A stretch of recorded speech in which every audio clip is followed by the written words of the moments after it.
Student, तो आज हम एसी सर्किट के क्वेश्चन देखेंगे। तो ये इलेक्ट्रीशियन फर्स्ट ईयर वालों के लिए है। तो चलते हैं क्वेश्चन नंबर फर्स्ट पर। इलेक्ट्रीशियन वाले इसको अच्छे तरीके से देखें फर्स्ट ईयर। तो क्वेश्चन नंबर फर्स्ट कह रहा है आरएमएस मान और औसत मान का रेशियो क्या कहलाता है। तो ऑप्शन दिए हैं शिखर गुणांक, क्यू गुणांक, पावर गुणांक या फॉर्म गुणांक। तो देखो आरएमएस अपॉन एवरेज का रेशियो क्या कहलाता है, फॉर्म फैक्टर कहलाता है आपका। फॉर्म फैक्टर यानी इसका मान क्या होता है, बेसिकली 1.11 फॉर्म फैक्टर का मान। अगर हम फॉर्मूले की बात करें तो फॉर्म फैक्टर तो क्या लिखेंगे, I R M S upon I average, या टर्म वोल्टेज के टर्म में ले लेंगे B R M S upon B average. इसका मान कितना होता है, फॉर्म फैक्टर का मान 1.11। अब नेक्स्ट कह रहा है तो आंसर क्या होगा, डी आंसर होगा अपना। अब नेक्स्ट कह रहा है अधिकतम मान और आरएमएस मान का रेशियो क्या होगा। तो देखिए अधिकतम मान और आरएमएस मान का रेशियो हमारा क्या कहलाता है, यानी इंग्लिश में बोलेंगे शिखर गुणांक। क्या, शिखर गुणांक, पीक फैक्टर। तो इसको किस तरह डिनोट करेंगे, आई मैक्स यानी अधिकतम मान, आई मैक्स मतलब मैक्सिमम बटे I R M S, I max upon I R M S. इसका मान होता है 1.414। पीक फैक्टर यानी पीक मतलब ज़्यादा, तो 1.414 ये होता है। और फॉर्म फैक्टर का मान क्या होता है, 1.11। तो इसका आंसर क्या होगा हमारा, ए पीक फैक्टर या शिखर गुणांक या चरम गुणांक। A is right answer. Next question देखेंगे हम लोग। कह रहा है प्रत्यावर्ती राशि के आरएमएस मान तथा औसत मान के अनुपात को क्या कहते हैं। अभी अभी बताया आरएमएस मान और औसत मान का रेशियो क्या कहलाता है, फॉर्म फैक्टर, जिसका मान कितना होता है 1.11। तो सी इज राइट आंसर। नेक्स्ट कह रहा है यदि पीटी बराबर वास्तविक शक्ति तथा पीए बराबर आभासी शक्ति है तो शक्ति घटक यानी पावर फैक्टर का मान होगा। पावर फैक्टर बेसिकली होता क्या है, power factor P F R equal होता है आभासी शक्ति अपॉन वास्तविक शक्ति का रेशियो हमारा क्या कहलाता है, पावर फैक्टर। आभासी शक्ति को किस में लेते हैं, के डब्ल्यू, और वास्तविक शक्ति को के वी ए में। तो A is right answer. Next कह रहा 8 ओम प्रतिरोध तथा 6 ओम इंडक्टिव रिएक्टेंस वाली कॉइल 250 वोल्ट 50 हर्ट्ज सप्लाई से जुड़ी है। तो शक्ति गुणांक यानी पावर फैक्टर ज्ञात करना है। तो शक्ति गुणांक ये आप कह सकते हैं पावर फैक्टर पी एफ क्या होता है, कॉस फाई बराबर आर अपॉन जेड होता है। लेकिन हमारे क्या क्या दिया है, 8 ओम प्रतिरोध दिया है, यानी आर बराबर कितना दिया है 8 ओम, और 6 ओम क्या है इंडक्टिव रिएक्टेंस, 6 ओम इंडक्टिव रिएक्टेंस, यानी इंडक्टिव रिएक्टेंस को किससे रिप्रेजेंट करते हैं, एक्सएल बराबर 6 ओम दिया है। और वोल्टेज कितना दिया है आपका 250 वोल्ट दिया है। और फ्रिक्वेंसी एफ कितना दिया है, फ्रिक्वेंसी 50 हर्ट्ज जो होती है इंडिया में, ठीक है। तो अब कह रहा है पावर फैक्टर यानी कॉस फाई पूछ रहा है। तो सबसे पहले हम इम्पीडेंस ज्ञात करेंगे। तो देखिए सर्किट इसका किस प्रकार होगा, इस तरह होगा, ये रेजिस्टेंस लगा है 8 ओम का, और ये आपकी कॉइल लगी हुई है, कितनी सप्लाई से जुड़े हैं 250 वोल्ट की सप्लाई से जुड़ी है। ये इधर 250 वोल्ट है, कितने ओम का है ये 8 ओम का है, और ये 6 ओम का क्या है आपका इंडक्टिव रिएक्टेंस। देखें प्रतिबाधा यानी इम्पीडेंस क्या होता है, जेड बराबर under root R square plus X L minus X C का होल स्क्वायर।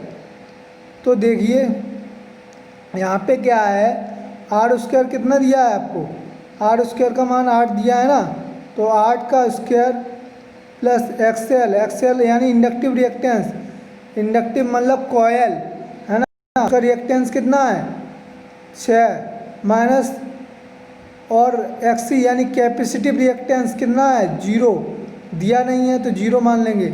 8 का स्क्वायर करोगे कितना आएगा 64 प्लस 36 बराबर कितना हो जाएगा 100, 100 का वर्गमूल कितना होगा 10, तो आपका इम्पीडेंस जेड कितना निकल आया 10 ओम। तो पावर फैक्टर क्या होता है cos फाइव बराबर आर अपॉन जेड, तो आर की वैल्यू हमारे पास कितनी है 8 और जेड की वैल्यू कितनी है 10, तो भाग कर दो 8/10, तो कितना आ जाएगा 0.8 आ जाएगा, 8/10, 8 ये है और 10 ये है, तो 0.8, सी इज राइट आंसर। नेक्स्ट कह रहा है एक RLC परपथ का प्रतिरोध 6 ओम तथा इंडक्टिव रिएक्टेंस 8 ओम है तथा कैपेसिटिव रिएक्टेंस 16 ओम है। तो देखो RLC सर्किट है जिसमें क्या है, एक रेजिस्टेंस लगा है और एक क्या है आपका इंडक्टिव रिएक्टेंस है और एक क्या लगा है कैपेसिटर लगा है आपका ये, और किस ये कोई मतलब सप्लाई से जुड़े होंगे, ठीक है, प्लस माइनस। ये कितने ओम का है रेजिस्टेंस आपका 6 ओम का है। इंडक्टिव रिएक्टेंस यानी एक्सएल कितना है आपका, एक्सएल बोलते हैं, कितना है 8 ओम है, और कैपेसिटिव रिएक्टेंस कितना है 16 ओम है, तो एक्ससी से डिनोट करते हैं कैपेसिटिव रिएक्टेंस को 16 ओम, ठीक है। तो अब कह रहा है इम्पीडेंस ज्ञात करो। इम्पीडेंस क्या होता है, इन सभी का रिजल्टेंट यानी इम्पीडेंस बोलते हैं, जेड यानी प्रतिबाधा इम्पीडेंस को बोलते हैं। तो आर स्क्वायर अभी अभी फॉर्मूला बताया था एक्सएल माइनस एक्ससी का होल स्क्वायर, ठीक है। तो आर का वैल्यू कितना है अपने पास 6 ओम, तो 6 का वर्ग करेंगे प्लस एक्सएल माइनस एक्ससी 8 माइनस 16 का क्या कर देंगे होल स्क्वायर, तो जेड आर इक्वल क्या निकल के आया अपना 36 और 16 में से 8 गए 8, तो 8 का स्क्वायर कितना होगा 64, तो 36 64 कितना हो गया 100, 100 का वर्गमूल कितना हो गया 10 ओम आ गया आपका। तो A is right answer. Next question क्या कह रहा है 0.5 हेनरी के इम्पीडेंस वाली कॉइल का इंडक्टिव रिएक्टेंस होगा। तो देखिए अब इसका इंडक्टिव रिएक्टेंस एक्सएल पूछ रहा है, क्या पूछ रहा है इस क्वेश्चन में एक्सएल पूछ रहा है। तो एक्सएल ज्ञात करने के लिए फॉर्मूला क्या होता है 2πfl। अब यहाँ 0.5 यानी ये आपका क्या दिया है प्रेरकत्व यानी इंडक्टर दिया है, इंडक्टर का मान कितना 0.5 हेनरी यानी एल का मान दिया है। फ्रिक्वेंसी कितनी होती है 50 हर्ट्ज होती है, 2 मल्टीप्लाई पाई का मान कितना होता है 3.14, फ्रिक्वेंसी कितनी होती है 50, और एल इंडक्टर का मान कितना दिया है 0.5, तो रख दो सॉल्व कर लो इसे, तो ये कैंसिल हो गया, तो कितना हो गया 55 मल्टीप्लाई 6.28 ये आ गया, और 25 का मल्टीप्लाई करोगे तो निकल के आएगा, सॉल्व करोगे 157 ओम, यानी ये क्या आ गया आपका इंडक्टिव रिएक्टेंस एक्सएल। इन एक्सएल सभी को किस में मेजर करेंगे ओम में, इसको भी ओम में, इसको भी ओम में और इसको भी ओम में, है ना। तो ये 157 यानी 20 राइट आंसर। नेक्स्ट कह रहा है शुद्ध इंडक्टिव परपथ में धारा, तो शुद्ध इंडक्टिव की बात कर रहे हैं ये। तो देखो सबकी हम बात कर लेते हैं, एक की छोड़ो गोली मारो। ये आपका होता है एक्सएल, ये आपका एक्ससी और ये आपकी करंट आई आर, ये आपका 90 है, ठीक है। तो हम क्या देखते हैं कि जो शुद्ध इंडक्टिव रिएक्टेंस होता है एक्सएल, ठीक है, उसमें जो धारा रहती है वो वोल्टेज से क्या रहती है, इसको वोल्टेज में मेजर करेंगे। तो जो एक्सएल या बीएल बोल दो, इसको बीसी बोल दो, एक ही बात है। तो बीएल वोल्टेज से धारा क्या रहती है, 90 अंश पीछे। तो ए इज़ राइट आंसर। वो कह रहा है शुद्ध इंडक्टिव यानी एक्सएल या बीएल में जो धारा होगी वो वोल्टेज यानी बीएल से कितनी होगी, 90 अंश पीछे है कि नहीं धारा। अब कह रहा है शुद्ध कैपेसिटिव परिपथ में वोल्टेज, वोल्टेज क्या होता है शुद्ध का में करंट से क्या है, पीछे है। देखो 90 अंश क्या है, करंट से पीछे। किसकी बात कर रहा है, कैपेसिटिव की बात कर रहा है, शुद्ध कैपेसिटिव यानी BC, C फॉर कैपेसिटिव और L फॉर इंडक्टर। तो क्या होगा, जो वोल्टेज होगा वो 90 अंश क्या होगा, पीछे होगा। तो A is right answer. Next question देखते हैं। और करंट हमारी क्या होती है, आगे होती है ना। शुद्ध इंडक्टिव परिपथ का शक्ति गुणांक होता है। शुद्ध इंडक्टिव परिपथ की अगर बात करें तो शुद्ध इंडक्टिव परिपथ अभी देखा था हमने, ये आई था हमारा, ये क्या था VC और ये क्या था BL था, है नहीं। तो इसमें इंडक्टर क्या होता है, इंडक्टर का वोल्टेज 90 अंश आगे रहता है, किससे, करंट से। और कैपेसिटर का जो वोल्टेज है वो 90 अंश क्या रहता है, करंट से पीछे रहता है, करंट से, है ना। तो अब वो कह रहा है शुद्ध इंडक्टिव का शक्ति गुणांक यानी इंडक्टिव का शक्ति गुणांक यानी पावर फैक्टर क्या होता है, 0 होता है।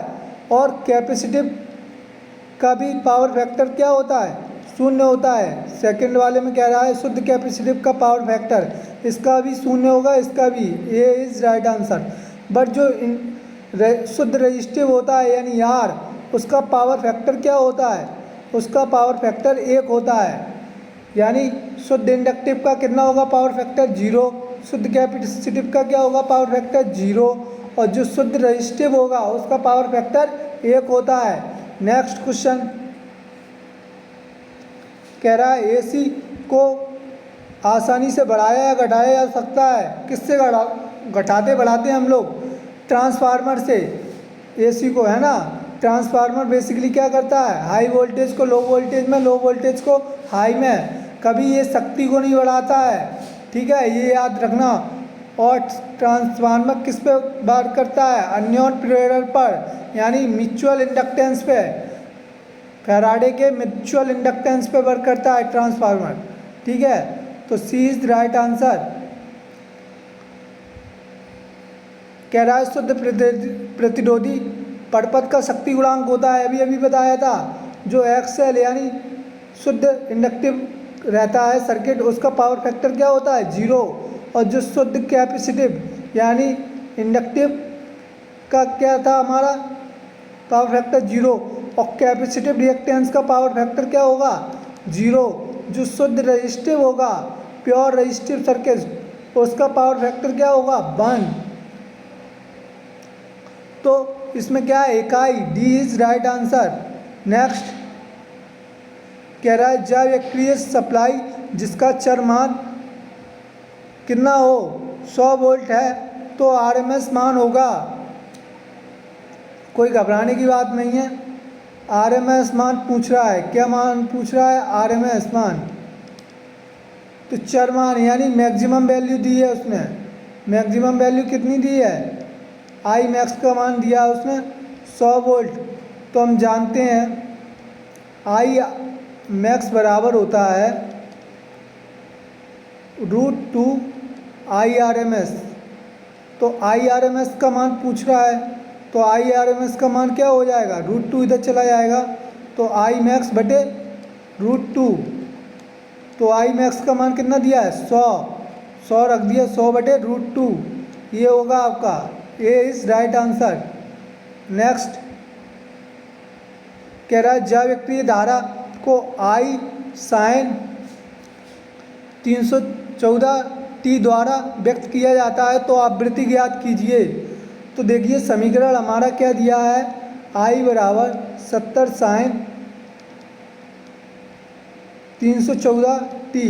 इसकी कंपेयर करेंगे आई बराबर आई मैक्स, हमेशा आई मैक्स से कंपेयर करेंगे sign omega T, sign omega T.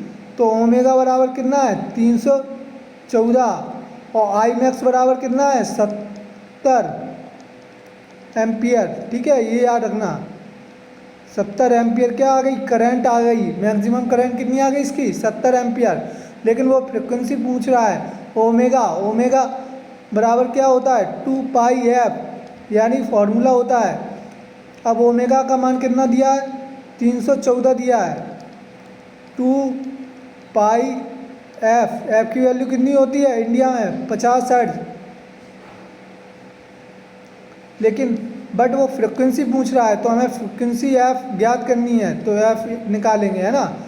अब 2 मल्टीप्लाई पाई का मान कितना होता है 3.14 गुणा एफ बराबर 314, इससे काटा कितने बार गया ये 100 बार। अब 2 से इसे कट किया तो कितना हुआ 50, तो फ्रिक्वेंसी कितनी निकल के आई 50 हर्ट्ज। तो बी इज राइट आंसर।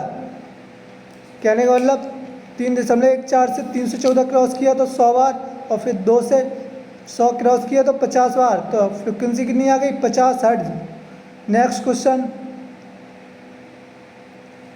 कह रहा है यदि किसी कुंडली का प्रतिरोध 15 ओम तथा प्रतिबाधा 25 ओम है तो प्रेरकीय प्रतिघात क्या होगा। तो देखिए इसमें प्रेरकीय प्रतिघात पूछ रहा है, यानी एक्स एल पूछ रहा है, इंडक्टिव रिएक्टेंस का मान पूछ रहा है। क्या क्या दिया है, रेजिस्टेंस कितना दिया है 15 ओम दिया है, प्रतिबाधा यानी जेड, इम्पीडेंस प्रतिबाधा, प्रतिबाधा यानी जेड, इम्पीडेंस भी बोलते हैं इंग्लिश में इसको, इम्पीडेंस जेड बराबर कितना दिया है 25 ओम। चाहे आपका इंडक्टिव रिएक्टेंस हो, चाहे इम्पीडेंस हो या रेजिस्टेंस हो, सबका मात्रक क्या होगा ओम। तो देखिए इम्पीडेंस का फॉर्मूला क्या होता है जेड बराबर under root R square plus X L, यानी inductive reactance minus X C capacitive reactance का होल स्क्वायर। अब आर का मान कितना है अपने पास 15, तो 15 का स्क्वायर प्लस एक्सएल, एक्सएल कितना है ज्ञात करना है हमें, ठीक है। एक्सी कितना है 0 माइनस 0 का होल स्क्वायर बराबर इसका मान कितना है 25 इम्पीडेंस का मान। तो देखिए 25 बराबर अंडर रूट क्या आ गया 15 का स्क्वायर प्लस एक्सएल स्क्वायर, ये निकल के आया, ये सॉल्व करोगे तो ये आ जाएगा, ठीक है। अब दोनों पक्षों का क्या कर देंगे वर्ग, तो 25 का वर्ग आ गया ये। अब यहाँ से जब वर्ग करोगे तो वर्गमूल खत्म हो जाएगा, तो क्या बचा 15 का स्क्वायर प्लस एक्सएल स्क्वायर। तो 25 का वर्ग कितना होता है 625 और 15 का वर्ग कितना होता है 225। तो 225 बराबर के उस साइड जाएंगे तो काय के हो जाएंगे माइनस के 225 बराबर क्या बचा हमारे पास इस साइड एक्सएल स्क्वायर। तो 625 में से 225 गए तो कितना आ गया एक्सएल का होल स्क्वायर बराबर कितना आ गया 400। तो एक्सएल अभी ये स्क्वायर हटेगा तो क्या आ जाएगा वर्गमूल लग जाएगा यहाँ, तो एक्सएल बराबर कितना आ जाएगा 20 ओम। तो देखो कहीं है answer, C is right answer. Next question देखो कह रहा है विद्युत वाहक बल का समीकरण ई बराबर 10 रूट 24 साइन ओमेगा टी है, तो इसका अधिकतम मान होगा, अभी बताया था ई के रूप में दे रहा है ना equation 10 root 24 sine omega T. तो इसकी तुलना किससे करेंगे E max sine omega T, ठीक है। तो ई मैक्स बराबर कितना आ जाएगा आपका 10 रूट 24, तो B is right answer. Next कह रहा है श्रेणी क्रम में जुड़े इंडक्टर का समतुल्य प्रतिरोध होगा। तो श्रेणी क्रम की हम बात करें तो देखो यहाँ इंडक्टर दिया है, तो श्रेणी क्रम के लिए इंडक्टर की बात करें तो क्या होगा L बराबर L series L1 plus L2 plus L3 dot dot dot, ठीक है।